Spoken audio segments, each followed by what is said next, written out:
Thank you for joining us this morning to draw attention to a cold case homicide that occurred 8 years ago this Saturday, the 31st of December. And I want to offer our continued condolences to Desi Mills and Vince Gilmore, the parents of Toshio Gilmore, and their family.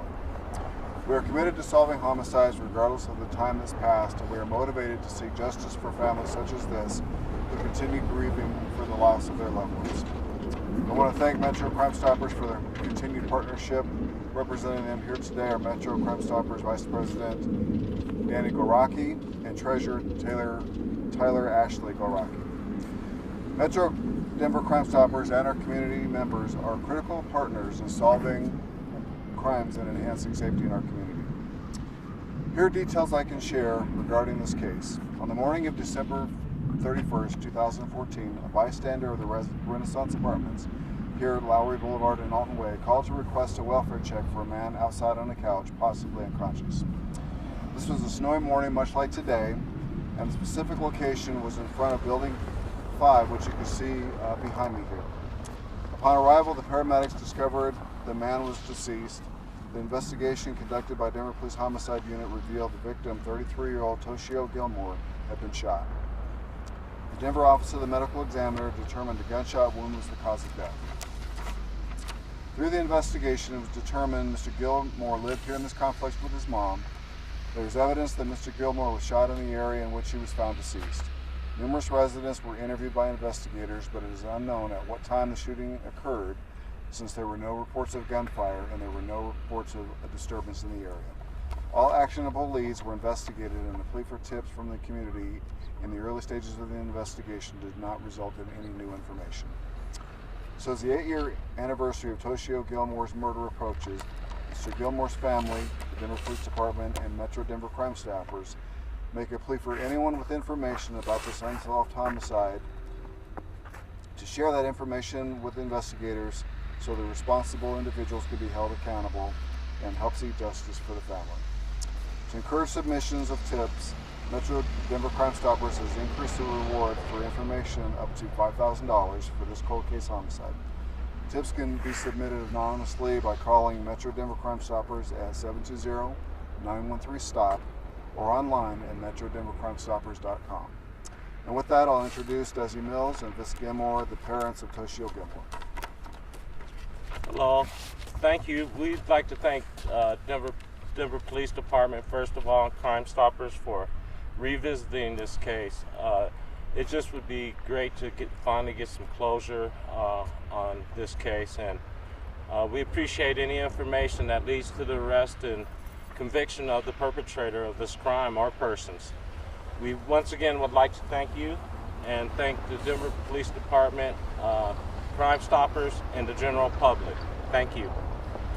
Today, as a mother and a father, I would appreciate anyone with any information leading to any clues about what happened to our son that dreadful night that took him away from us.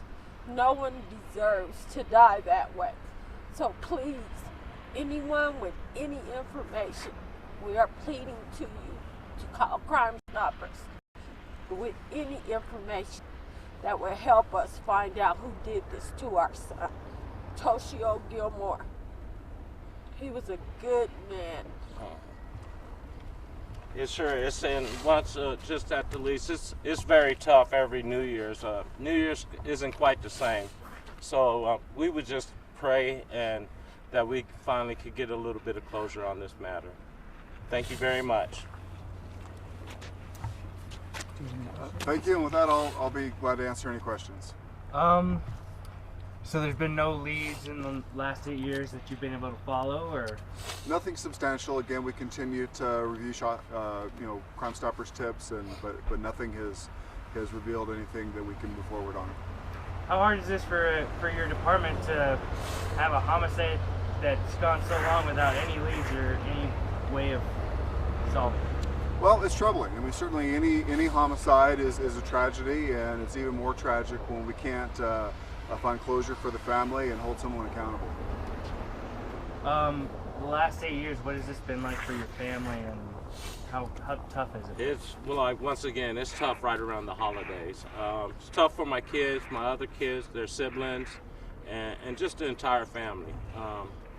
My father's not recently, but passed away, and with this on his heart too. So we just pray that we get some information. And for my family and for me, it's hard all year long. There's not a day go by that I don't think about my son and what happened to him. You know, I thank God for making it possible for us to survive this tragedy, but it's hard.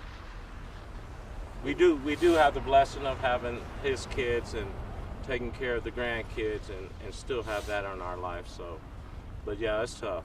It really is. Can you share just a little bit more about his children? So he has 3 kids, Hayden, Bella, and Noah. And we see them all the time. They live down in Castle Rock, so they were quite young when this happened. So they really don't remember a whole lot, which is okay. But they ask how was my dad? What kind of man was he? And we always tell them you had a great dad. So yeah, that's tough too. So in his honor, we take care of the kids, and his grandmother on the other side, she helps out tremendously. And Hayden and Isabella, they remember a little more about their father than Noah does, because Noah was just an infant when he was born, when he passed away. So they have some recollection of what their father was like. Okay. All right. Thank you. Thank you very much. Thanks, everyone.